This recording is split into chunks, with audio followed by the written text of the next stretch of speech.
Welcome to the Besties with Breasties podcast. Sarah Hall here. I am a certified health and wellness coach, athletic trainer, mom, and breast cancer survivor. I help women overcome their own mind drama to make mind shifts that open up the possibility for their most empowered and energetic life. And I am Beth Wilmus, author, speaker, and founder of a human investment organization, otherwise known as a nonprofit, called Faith Through Fire. Our mission is to reduce the fear and anxiety that breast cancer patients feel and replace it with hope and a path toward thriving. This podcast is about our experiences with breast cancer and life after as young survivors and moms.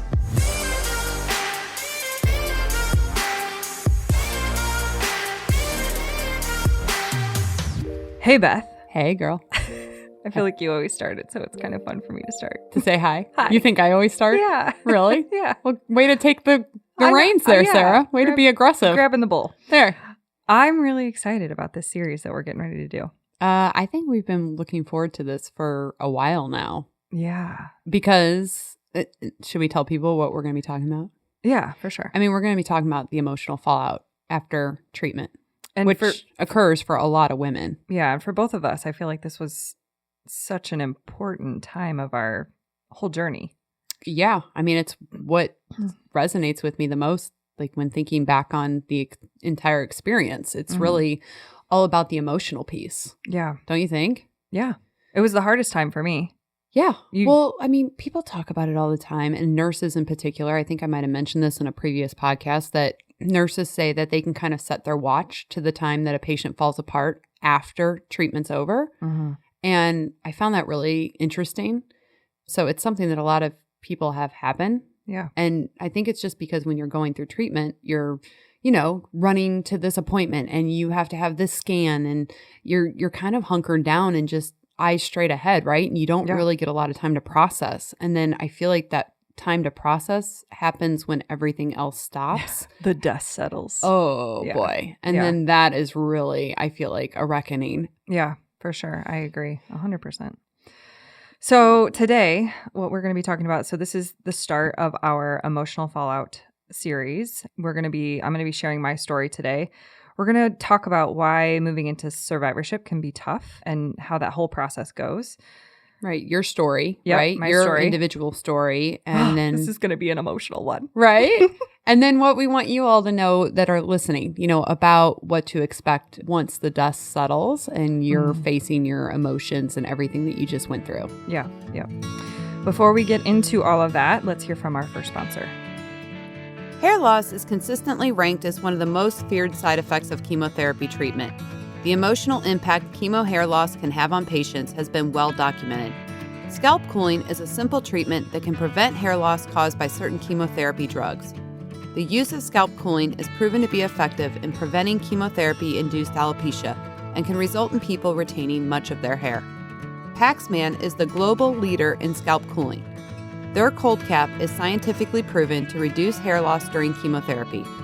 If you are facing cancer treatment and concerned about losing your hair, ask your provider about scalp cooling and visit our website at www.coldcap.com. And we're back. All right. All right. So let's talk about why moving into survivorship is the toughest part. I wanted to share this, and I'm going to read from this because this came directly from the Journal of Oncology, Navigation, and Survivorship. So it's a journal that's kind of geared towards nurse navigators. And if you've gone through cancer, then you understand what a nurse navigator is. They're kind of the person that takes you under their wing and then guides you through your treatment, usually the right-hand person of your oncologist. But they wrote a lot in this article that I read about how, to what you just spoke about earlier when we were opening, about how when you get a cancer diagnosis, you are kind of in the weeds with going through your appointments, and that nurse navigator has very specific tasks to help you with. It's kind of like going back to school when you're a kid. Yeah. Oh, yeah. Like your parents tell you Yes. like when you're a kid, your parents tell you what you're going to eat, what time you're going to go to school, what your activities are. And you get in that groove where you're just looking to your parents and they tell you every step. And I feel like going through cancer treatment is like a step back in time to when somebody else controls your every move. Right, exactly. Or like the HR when you start work, like they tell you, like there are steps, sign up for this, sign up for that, Right, do right. this. So that nurse navigator really has a good job and has a step-by-step roadmap of where to take somebody when they've been diagnosed. But what I thought was really cool about this article was what they were sharing about how that nurse navigator can also play a really key role in helping somebody into survivorship and like hoping to be there as a navigator into survivorship. Yeah. Do you feel like you had a nurse navigator that helped you that way? I didn't.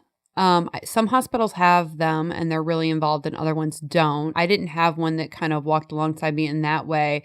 I will say that nurse navigators are my top referring provider when it comes to the nonprofit and Faith Through Fire.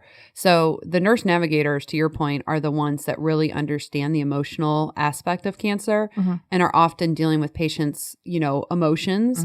And so they are my best referral source for new patients. Yeah. And I love that. I love that they are looking out for their patients' emotional well-being during this process and tapping them into you know, our resources. You build trust with them throughout your journey through chemo and surgery and everything. So it does make sense for them to be a good help in your survivorship. I didn't really feel like I had a lot of support once I got to survivorship. It did feel very much like, great, you've passed the class now, like on to life. And, there was really nobody there to catch me or guide me or anything. So, well, that's how I felt when the nurse told me that they can kind of set their watch. It's like, well, wait a minute. If everybody knows this is coming and that this is pretty typical, where is that warning?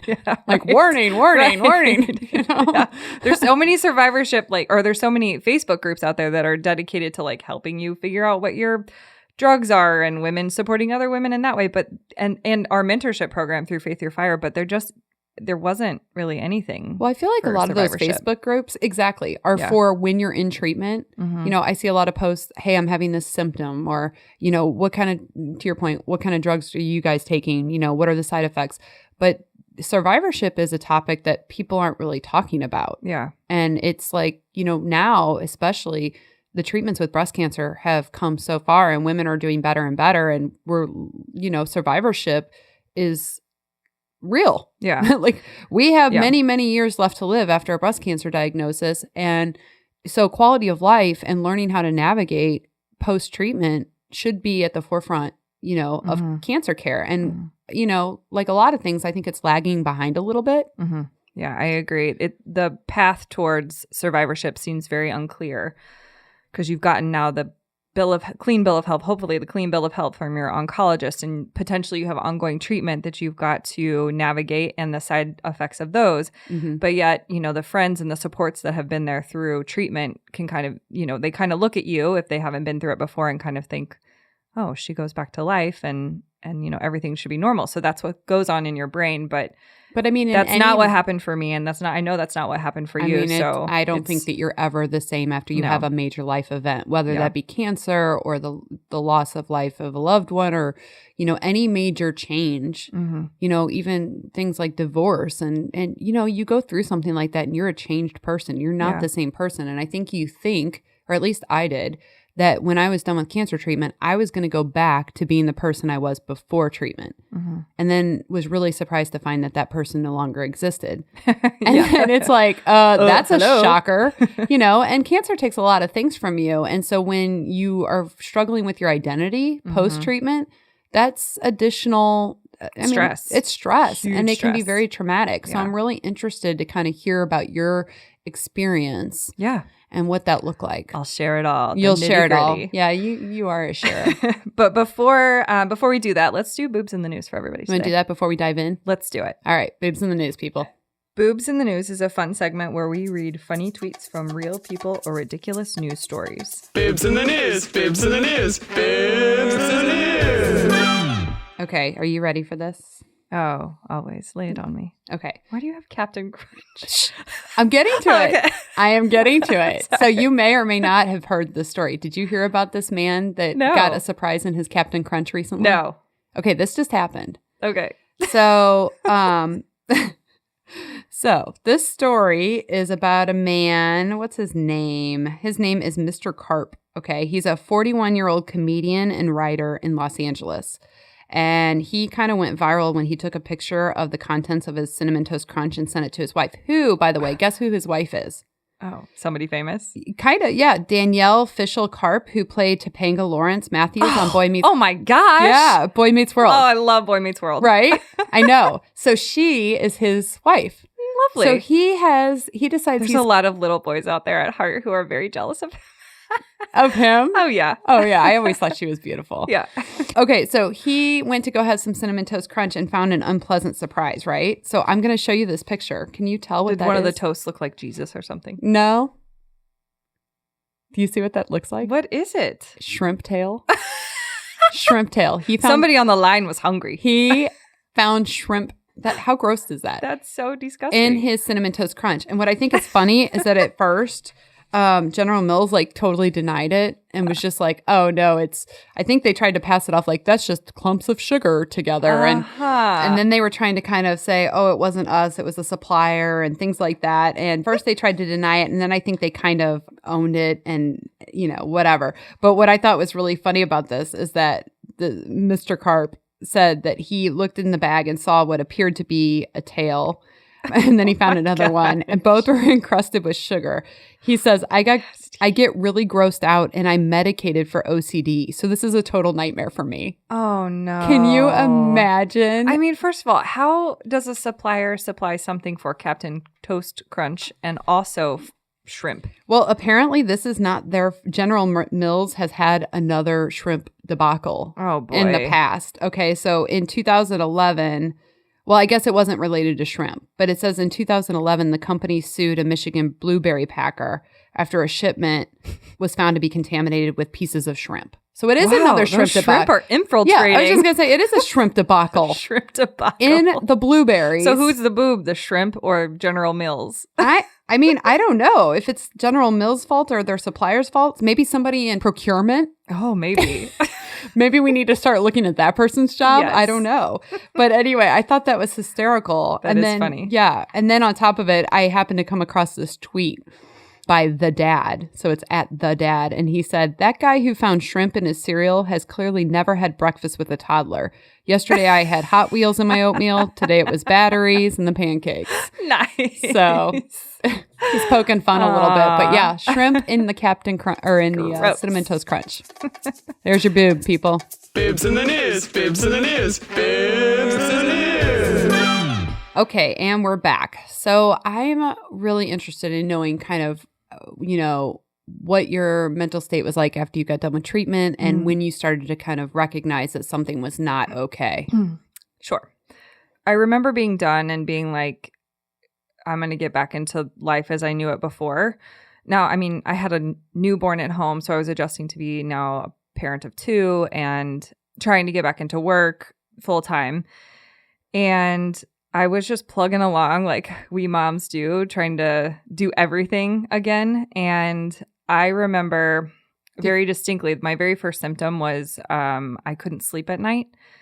I would wake up, I would go to bed and I'd go to bed just fine. And then I'd wake up around 1 or 2 o'clock in the morning and I would be up for hours. And I would go down these crazy thought trains. I would think about like why I wasn't losing weight, why nothing I was doing diet-wise was working.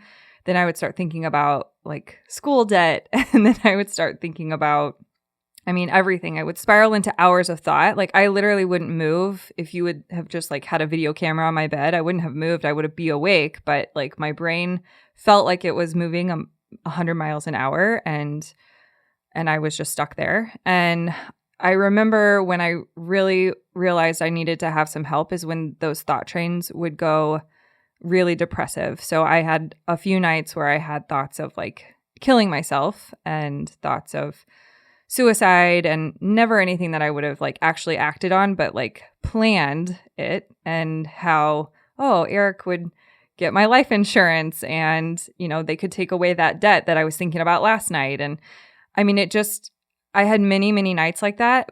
And I didn't really think anything of it like, I'm just really tired. Like, this is how I get when I'm tired. I can't sleep very well or I sleepwalk or something. And so you didn't immediately say, oh my gosh, this is not good. I didn't. In your mind, it felt normal? Yeah. I think I probably complained to my husband a couple times like, this isn't, I'm up a lot at night. And, I didn't really expound on a lot that I was thinking about. But it was when a few more stressors piled on. At work, they got on to me about not being like the same old Sarah. I wasn't as like driven or motivated. And I noticed that about myself. I wasn't as motivated to do the things like I normally do. Like I like to be involved and I like to get people together and I like to plan things and write goals. And don't cry. You're going to make me cry. I'm not crying. Okay. I'm not crying. I'm listening. And I just wasn't doing that. And the people that I worked with at the time, they kind of scheduled a little intervention for me and they sat me all down. And it was a way for us to all come together and be all on one page and maybe like work out our differences is what I was told. And it really ended up being like, hey, we noticed like you're really different at work and you haven't been as like driven and motivated as you were once before. And I remember just breaking down because at the time, and I shared this with them, like I had recently read a book, and I can't, Undoctored maybe, and it was talking about like thyroid symptoms, and a lot of the symptoms that I was having were thyroid symptoms. So the inability to lose weight, sleepless nights. I mean, my first thought was postpartum depression. It all was there. I mean, it could have been anything. It could have been the fact that like 2 months after I had my baby, I got thrown into menopause and chemo. Mm-hmm. So like, there was a lot of things at play. So the day that intervention happened, I had run some thyroid labs on myself and not on myself, but I had labs run and I got the results back that day. One of the things that was really elevated was my thyroid antibodies. My thyroglobulin was elevated. And if you guys have listened at all, I like to Dr. Google. So I Googled immediately. And one of the biggest things that comes up when you Google high thyroid antibodies is thyroid cancer. So, which actually happens to some breast cancer survivors. A lot of the times, yeah. For people that are listening, we've actually had 2 patients recently who, upon finishing breast cancer treatment, then found out they had thyroid cancer. Right. And that's another, that was one of the other many thoughts that would plague me in the middle of the night was, is my cancer going to come back? Like, is it going to come back? And would I do anything? Like, how will my daughters watch me die? Like, there was lots of dark things happening at that time. And I remember like that specific day, I remember so much about that day, but I remember getting those labs and being like, okay, I can either sit here and say that this is the symptoms that I'm going to have forever or I'm going to do something about it. Cause I already had talked to my doctor about like the symptoms I was having because I was on the AI, like, and that's when he pointed me towards Barbara in the front to help me with my sex life. And, which obviously didn't do very much good. So hold on, can I pause? I want to know specifically how you felt when they kind of did this mini intervention, because I know for myself, like you have a very good spirit about you, whereas I get very defensive when somebody comes at me with something hard. Yeah. My first interaction is to like want to fight my way out of the corner. And so I'm curious how you responded to their loving intervention. Did it feel loving or did you feel attacked? So in the moment, that's a really good thing to bring up because in the moment I felt incredibly attacked. And I think even calling it an intervention is still my brain going like, that was an attack on you. Mm-hmm. But I look back and think about that entire day as the way it was like the turning point where I was like, I got to do something about this. Like, this isn't right. So, it was after that I started investing in functional medicine to try to figure out my symptoms. I did this whole diet rehaul. I did a lot of things, but it was because of that day. And yeah, in that moment, I may have been defensive and like, you guys, you're coming at me, but I don't even know what's going on with me. Like is pretty much how I responded to that. But because it can feel very isolating. Yeah. When you've gone through this whole thing. Yeah. And even though they meant well, they don't know what it feels like. No. And so here you are just trying to keep your head above water. Yeah. And then you have somebody telling you you're doing it wrong. Yeah. Yeah. It feels, and for all the survivors out there, I feel like it feels very lonely for a while you're trying to navigate life after and you're trying to figure out who you are. But I also think it's very an interesting point to make that when you truly care about somebody and you truly want what's best for them, sometimes it means saying the hard things. Yeah. Sometimes it's saying, hey, I don't feel like you're your same self. Yeah. I'm worried. Yeah. We think that there's a problem here. Yeah. I know I wouldn't respond well out of the gate. Yeah. But I think ultimately, sometimes when you really care about a person, that is the kind thing to do. And none of them were coming from a place of, we need you to be different. Like, you know, you're not doing your job right. It was like, you know, we see this in you and we want different for you because we know that you're better and that you like you that way. And I knew, because I mean, even now when I look back and describe it, I feel like what it was I was watching myself going, this is not you. This isn't even how you feel. Like, I didn't want to work out at the time. I didn't want to like do anything, like eat right. There was so much about how I was living at the time that out from an outsider, or the me watching me, was going, that's not you.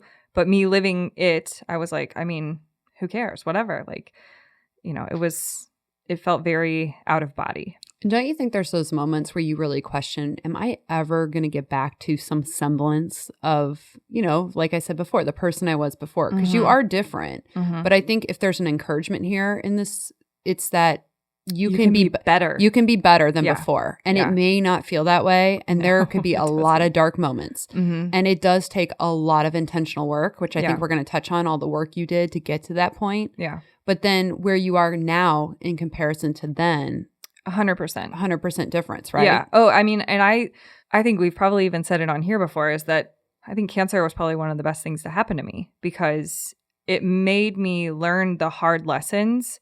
Like, it made me learn them. It put me to the fire. And then I had to figure it out. And because I figured it out, you know, not necessarily on my own, but with the supports around me, and I dug deep and I did the work. I did the hard work. I didn't just, you know, I didn't take an antidepressant. I didn't, you know, go see a counselor. And I mean, I did go see a counselor, but I didn't like just pinpoint one thing. I tried everything. If there was something that I thought could help me, I did it all. And what I learned from it, each thing made me learn something new, either about myself or something about my life that I now have every single day forever. It's not ever something that's going to go away.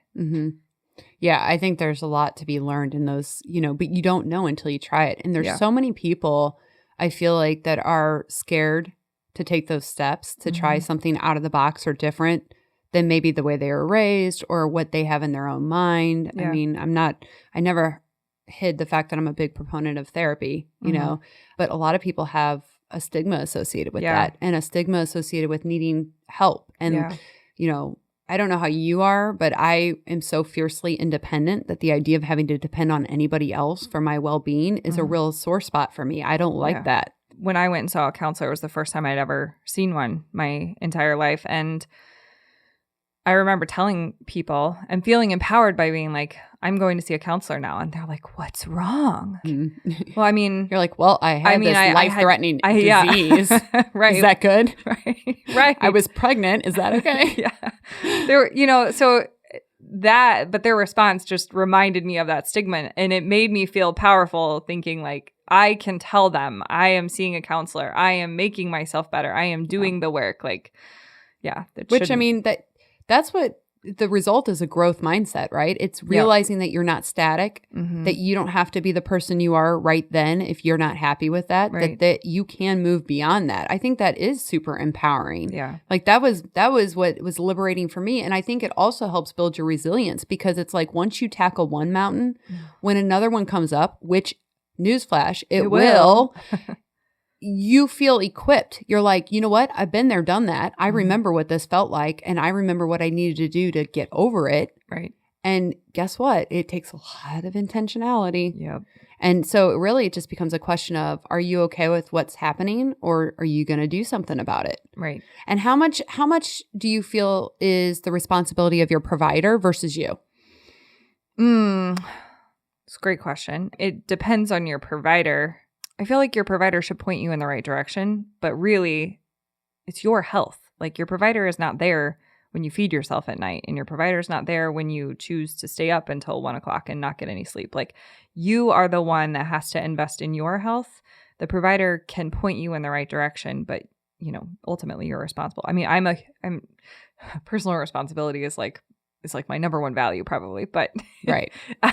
I expect a lot of personal responsibility from others. So, you know, if you say there's something that you don't like about your life, well then, hey, guess what? You can change it. Right. No, I'm the same way. I mean, it's a lot of talk and no action doesn't go very far with me. Yeah. It's like, we're only going to have this conversation about how unhappy you are.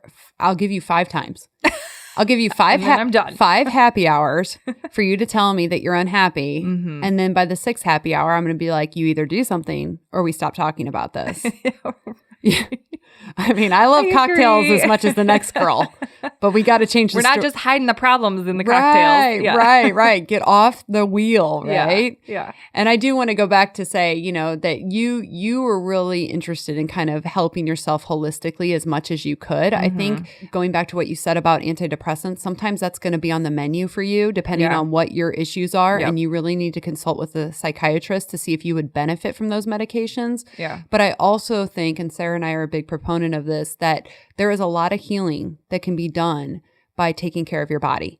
And Huge. Especially after you've just gone through chemo and radiation. And there's not a single breast cancer patient that does not, steroids. Oh my gosh. There's not a single breast cancer patient that doesn't wonder, what is that doing to my long-term health? Yeah. I mean, it crosses all of our minds.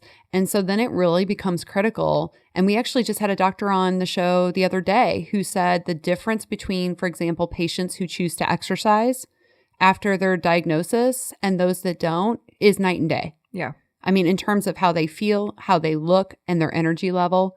So much. I mean, it's so easy to feel powerless after a diagnosis, but so much of health is around what you do. Yep. It's within your control. It is. There's way more in your control than you think there is. Yep. Yeah. So what would you say is the most helpful thing that kind of really, or is it a culmination of everything? Because you said you basically were willing to take anything anybody was offering. I read books. I tried, I've done a lot. I saw different providers. I tried chiropractor. I'm trying to think. I'm like really trying to rack my brain. What would be, I mean, really, it just comes down to list out your most important things. Like, what is most important to you? And what are you willing to do for those things?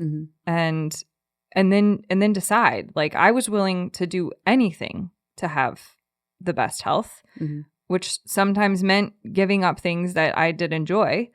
But that's the price I pay to now have this, to feel 100 million times better. So I'm curious because I've mentioned this before. So for me, my emotional fallout did not happen right after treatment concluded. I felt like I handled that really well emotionally. My emotional fallout came 2 years later when I got bitten by a spider and developed lymphedema. And then I had this chronic incurable disease, which I did not sign up for, right? Everybody's got their threshold. I was there. I didn't want that. So my emotional fallout happened 2 years after treatment concluded. And then I'm curious how long it felt like it took you to dig out, because honestly, if I'm being honest, and I sought a counselor for help with my emotions after that happened, it took me 2 years of intentional work to get out to the other side and to feel stronger than ever. 2 years. Yeah. I mean, that's a long time to be intentional about your well-being. And I think another aspect of this is it also depends on what you bring to the table already. Like, what was building up before cancer? And you maybe got to the threshold of the spider bite, but did you then have to weed through everything else that, was adding to the spider bite, and it was still there? Yeah. But, no, let me tell you, my therapy sessions were not strictly about a spider bite. Right. Yeah. And to your point, I mean, I can look back at me prior to getting diagnosed, and my daughter had just turned 1. So I had been through a pregnancy. I wasn't eating healthy. I was overweight because of the pregnancy. I wasn't taking care of myself. I know I wasn't. You were in that, sleep deprived mom mode where you're just day to day, just trying to get through it, with diapers and screaming. And so, I can look back and say, okay, there was more there than just, just this or just that. So to your point, and I think we'll talk about that more in some of our other episodes, but, trauma, it's a real deal. And most people have some sort of trauma in their past, and it can be big traumas or little things, but it builds. Yeah, for sure. So yeah, when I went to therapy, it wasn't just about a spider bite. It was about everything leading up to that point, that I wasn't happy with. Yeah. But I think the positive from your story and mine is that you can get to the other side. Yeah. And there may be people listening right now that do not see that. Yeah. So, yeah. I agree. Well, thanks for sharing. Yeah. Before we wrap up and kind of let everybody know what we want them to know, let's hear from our second sponsor. Sounds good. SSM Health is a proud sponsor of the Besties with Breasties podcast. 1 in 8 women will be diagnosed with breast cancer during their lifetime. Early detection is key, and keeping up to date on yearly mammograms could be life-saving.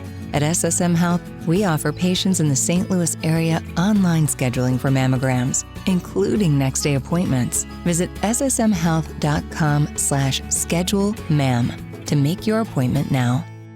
All right, and we're back. So I want to talk about what we're doing to be part of the solution and not the problem. Yeah. Right? Is it?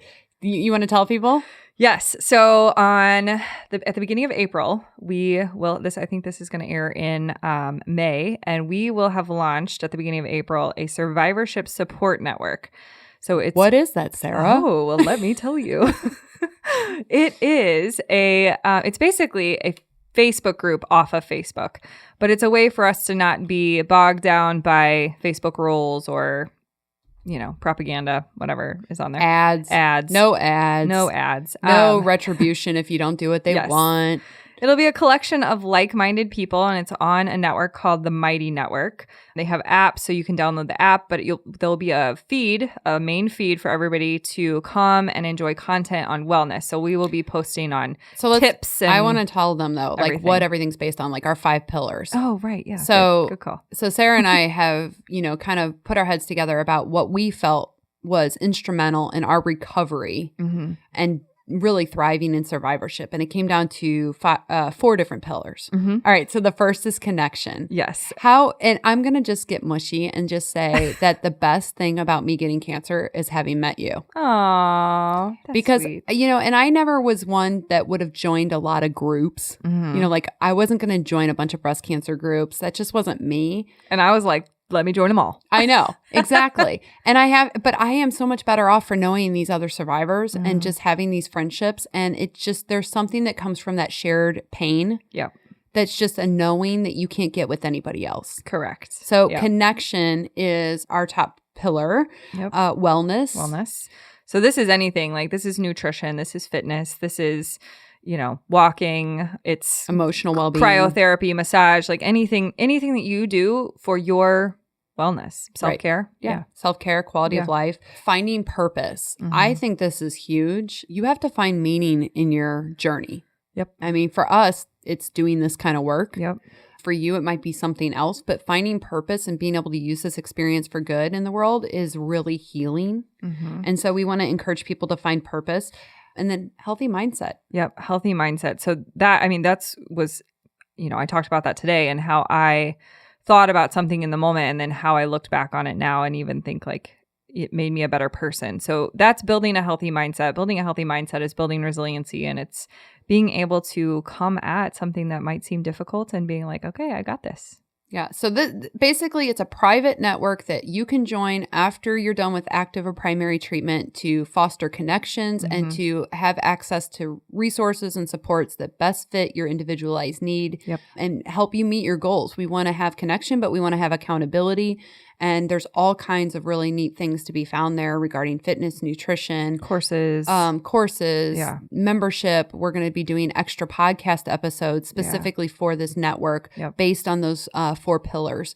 This is just our way of being able to support you in your quest for optimal survivorship, right? Yeah, exactly. So I wish this was around when I was going through it. Well, so do I, which is why we created it. Boom. So anyway, you can find this network on faiththroughfire.org on the survivorship page, or you can also just put in Faith Through Fire in Mighty Networks and you'll be able to find us. Yep. Ask to join, and we would love to have you. Yeah. So any last thoughts for the people listening today about the emotional fallout and what we want them to know? I mean, other than you're not alone, no, I think. Are we going to do it? Yeah. You are not alone. I am here for you. Yes, there's your cheesy moment for the day. There you go, guys. All right. And next time, we are going to be talking to another survivor named Jamie, and she's going to share her story. Yeah, she's going to share her emotional struggle after treatment and what we all can learn from that. So until next time. See ya.